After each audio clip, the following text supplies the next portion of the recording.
Hi, dear students. Welcome back to another session of Human Resource Management. This is the session of 45, that is 4 5. In this session, that I am going to discuss on the topic types and methods of training. So, in the previous session, that we discussed about the training needs and then importance. Also, we discussed about the objectives of training.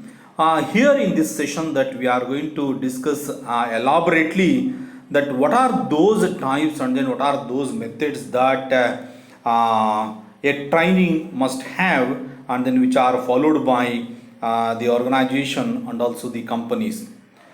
Before I am going to mention the various types and then methods of training, let me give a brief introduction about the why we need the training and also what types of and also what type of methods and then what type of research training methods should be evolved in the training program. Let's move on to the introductory part, that is research on training methods is essential to avoid the unnecessary costs that come with training. According to Forbes, which is the one of the richest association, which will also always what do you call evaluate the now who is richest persons and who is having richest what do you call the property wealth. All these things should be analyzed by the or evaluated by the Forbes company. So from that Forbes, what they opines is that the training market is worth approximately $109 billion in the United States. Oh my God, this is the huge amount they are investing, particularly in the United States of America.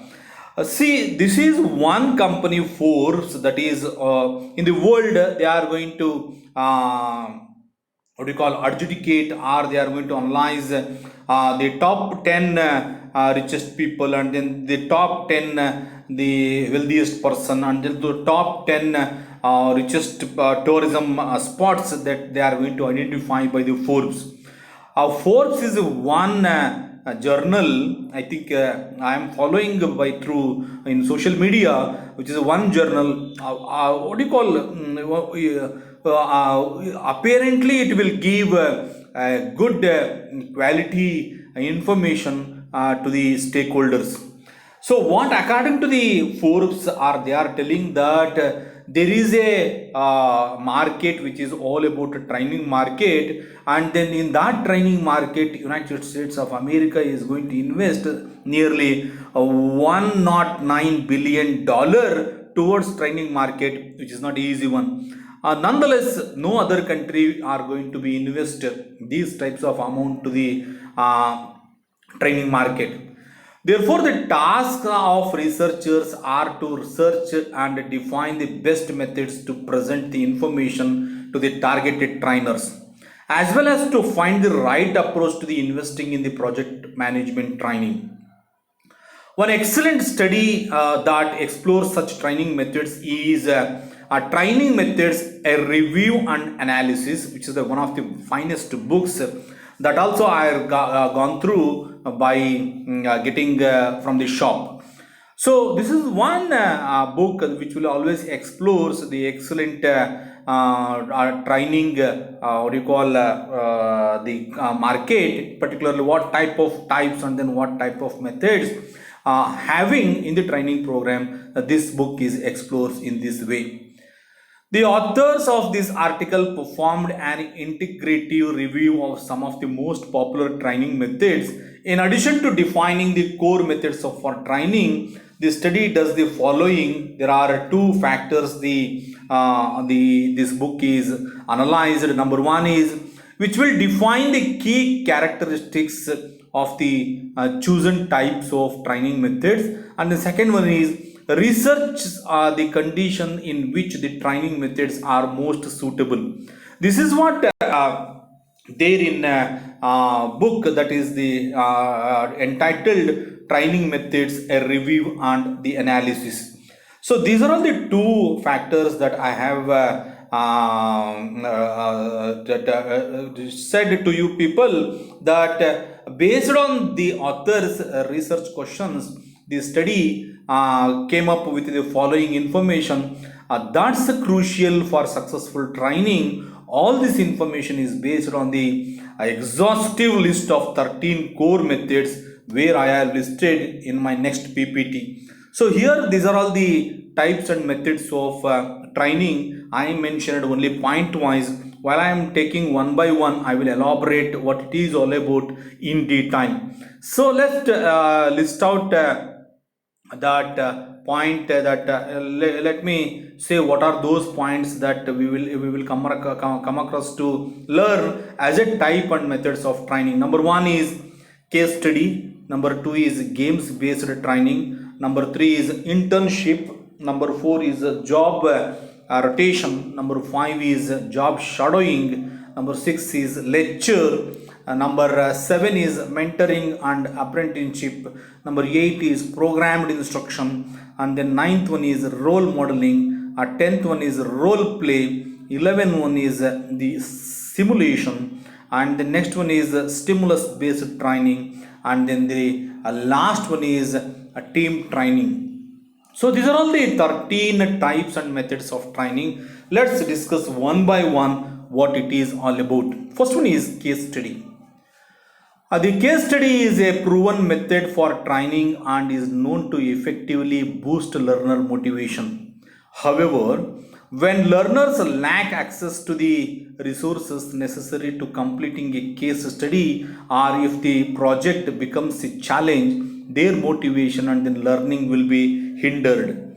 This method is suitable for situation when the trainees have the core knowledge but can still benefit from the training. Because this method comes with lower cost, it's also one of the more popular method in different disciplines like law, counseling and medicine. Dear students, in the field of medicine and then law, they're supposed to take these types of case studies or these types of methods while taking the training. Otherwise, I don't think so. By not having case study, general training are not going to be considered for the specialized employees or the laborer. By having these types of methods of training, types of training, definitely they will get more knowledge to do the good performance in their workplace. Law is one part is there that where I want to mention here that Indira Gandhi Development Research Institute there in Goregaon, Mumbai, they are going to give one training program especially for the law and economics. That is the 45 days workshop, which will always ensure that there is a good quality of the contents are to be incorporated in that training program, particularly in law and economics. And then there are many participants from not only from India but also from other part of the other countries. The one member from one country will be accepted in that IGIDR. They will allow for that training program, especially entitled law and economics in particular. As far as medicine is concerned, AIMS is there in New Delhi. They will also conduct a training by having these types of training, particularly to the students of medicine. And then they assign case studies to do the work more effectively. So this is one method of training that they are following, particularly in the organization. Let's move on to the second one is game based training. Games have been used for many educational purposes. As we know that this is the best way to activate the employee and also which will vibrant to the employee, which is also including training. Using games for education is affordable, competitive and motivational, especially in the digital era in which many applicants and employees are highly involved with the technology. One of the disadvantages of this method is inability to determine the components in the game that will contribute to the training itself. Trainers can't really make sure that every learning concept will be accepted by the training through game playing, and also by through the playing of game and also understanding of that play. Still, game based training teaches students to compete, uh, what do you call, in the environment where it should be considered as a one of the best part of the environment, like business, sports, or it may be in the field of law. Moving on to the number three method of training, that is internship. Internships are great job both sides, both for the employers and also both for the employee. Employers can benefit from the help of the employees, while employees can benefit from the guidance and the training by the employers. Still, in some cases, this can be highly pressured or inconsistent. However, in situations that environments where the learners have some base knowledge and the employers are supportive and understanding, this is an excellent training method that we are observed, particularly in the training programs. Let's move on to the fourth methods of training, or you may call it as the fourth types of training, that is job rotation. Job rotation can do a lot in terms of employee motivation and commitment. This method gives people chances to further develop and work towards a promotion and engenders satisfaction and cooperation. Still, for introverts, this is often a big challenge because of the fear that they might fail in front of others. Also, it's a method that requires a lot of time and room for error. But with the right background knowledge, both of these problems can be eliminated or at least reduced. This is one aspect that I have to give more concentration, particularly when we are going to teach the methods of training. Job rotation is a one part where that employee must not be sticking to the one job, and then he must take it the same job, and then in the work in the other places, and then he may get the responsibilities of the nature of that work should be differ. So where that is the job rotation should be considered one of the method of training. Let's move on to the next one, is job shadowing. Dear students, job shadowing is also one of the best method of training. That is, job shadowing serves to generate employees' engagement and interest. Trainees get a chance to see their work from another perspective, which is perfect for those who are being considered for a promotion or a role change. This is one method that if there is a shadowing is there in the job, I don't think so that much of generate employees engagement and interest should be happening through that job shadowing. And then the next one is in my this PPT, in my this slide, that is lecture. Lectures are often dreaded and ridiculed, but they are the most commonly used training techniques. Yes, there is often a lack of interaction, but with the right speaker and simple lectures, this can be lead an optimal learning. See, while learning the lectures from the resource person, it may be the a good cause to get more effective from that employee. This is also one type of method that we are following in the training. Let's these are all the six methods. Let's move on to the my next slide, which will mention the further methods of training. The seventh one is mentoring and apprenticeship. When companies plan to groom people for promotion and growth, this is the best training method to use. Trainees can truly benefit from the such a personalized learning structure, boost the mentor-trainee relationship, and facilitate their future career. So this is what the things could be there for the learning while they are completing their what do you call the training program, particularly in their courses. Next one is programmed instruction. Programmed instruction does not work without self-discipline. So it is most effective in cases when some straying from the program is not detrimental to the company's success. Even so, this is an effective and flexible practices that we are taking place in the training program. But this programmed instruction should be appeared that where it would be considered that which is one of the best methods of training as well. A role modeling is also one of the method of training. This is the counterpart of the lecture training method, one that promotes practices on life-like models. It is often used in cases where when employees need some practices after they see a lecture or a demonstration given by the trainer.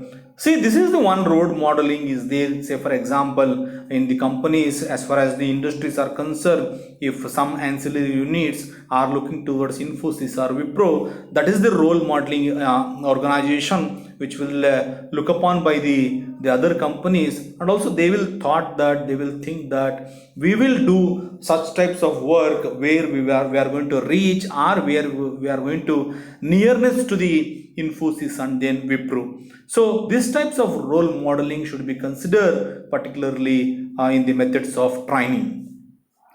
Role play is also one of the best types and the methods of training, wherein with role playing trainees can practice that they have learned in a personalized and stimulated situation. They can still fail, but with good content and safe playing, there won't be a serious consequences to should be appear while doing the methods of training, because while making a methods in the training by following in the arena of the doing the training, the play of role should be there from the not only from the employee but also from the employer, to get only personalized and also stimulated situation where it can be practices from the trainees. And the 11th one is the simulation. Simulation becomes more affordable every day. As such, it's commonly used for training that is considered costly or dangerous if performed in a real environment. This is a safe way to practice what would otherwise be risky. See, if the environmental conditions are not to be there in the affordable area, either it may be the day-to-day life that employer and then employees are commonly used in the not only in the training program but also in the workplace, where it is a real environment will be appears in front of employee, which could be the dangerous aspect. If the simulation becomes more affordable to every day, then the consequences that what actually is going to faced by the employee may be removed or may be vanished from that from his mind. This is the safe way to practice what would be the otherwise to be risky in the organization, like which is the getting busy in their schedule of workforce. And then the 12th methods of training is stimulus based training. Stimulus based training is a bit unconventional one, which is not a conventional one, but it's becoming a more popular as the time passes. It's a widely applied method that might make trainees a bit comfortable, but can also enable them to acquire thorough knowledge faster than the other methods of training described here. So from 1 to 11, what I discussed about mentoring the apprenticeship and then programmed instruction, role modeling, role play, and also here I mentioned their case study, games based training, job rotation, job shadowing, and by doing the one of the best method, that is a lecture in the training, maybe adopt or should be adopt in the program. But the stimulus based training is a bit unconventional, where the other are somehow it is the part of the conventional, but some are the unconventional methods or types are to be used in the training programs.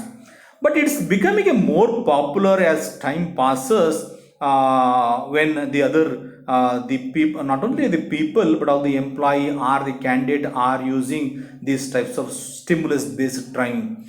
It's a widely applied method to get the what do you call little bit of get the trainees bit uncomfortable, but can also enable them acquire through knowledge faster than the other methods of training described here. Because if this is a new method, new technique that you are going to use it in the training program, most probably the knowledge acquired from that employee may increase, because he is going to find in the real background of that training. So here trainer and then trainee are the one best sequences that is going to have these types of methods of training, or you may call it as types of training.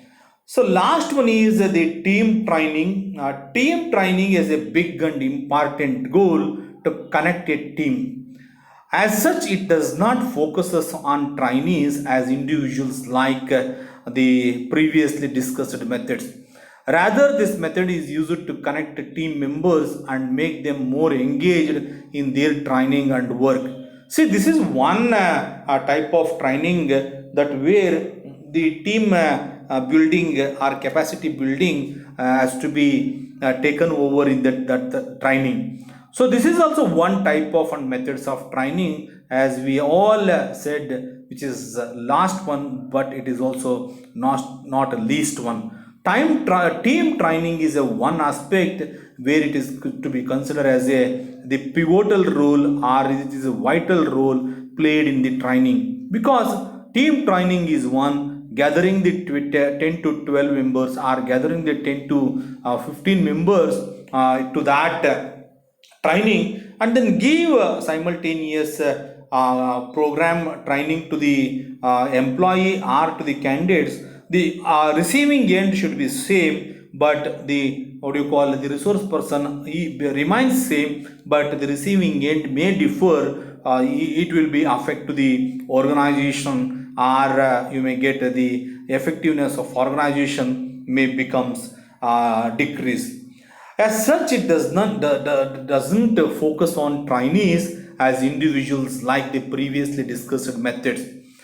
Automatically, team training will always use it to connect team members and make them more engaged in their training program, particularly as far as in these methods of training is concerned. So, with this, these are all the elaborate detail that I have given to you students, that there are 13 types and then methods of training that we are using. Number one is case study, number two is games based training, number three is internship, fourth one is job rotation, fifth one is job shadowing, and the next one is lecture, and then keeping in the view of, or keeping in the mind that methods of training, that also they will follow these types of methods, that is mentoring and apprenticeship, and then programmed instruction, role modeling, role play,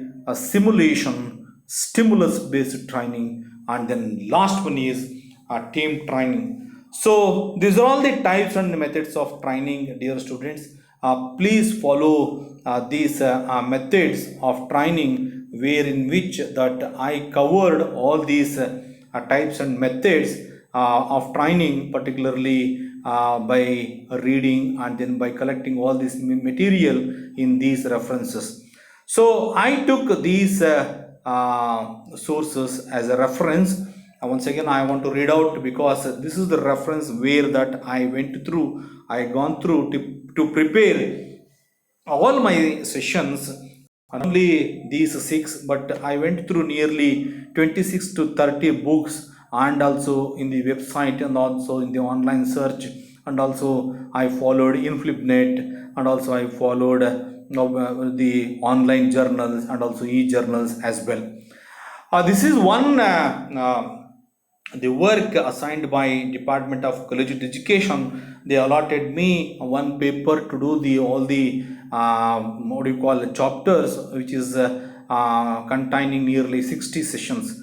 So as of now that I reached the session 45. So dear students, please follow these references for your information to get more details. So one is Ashwatthappa A, second one is Edwin B. Flippo, Gary Desler and Viju Varki, George Bolander and Scott Snell, and then Memoria CB and then Gaungankar, and then last one is a very important book for the knowledge of students, which is Subbaravu. The name of title of that book is Essential of Human Resource Management and Industrial Relations, where Himalaya Publication House has published this book, particularly in Mumbai. Dear students, with this I will stop here. I will come up with a new topic in the new session. With this, bye bye. Thank you very much for your patient listening. Thank you very much.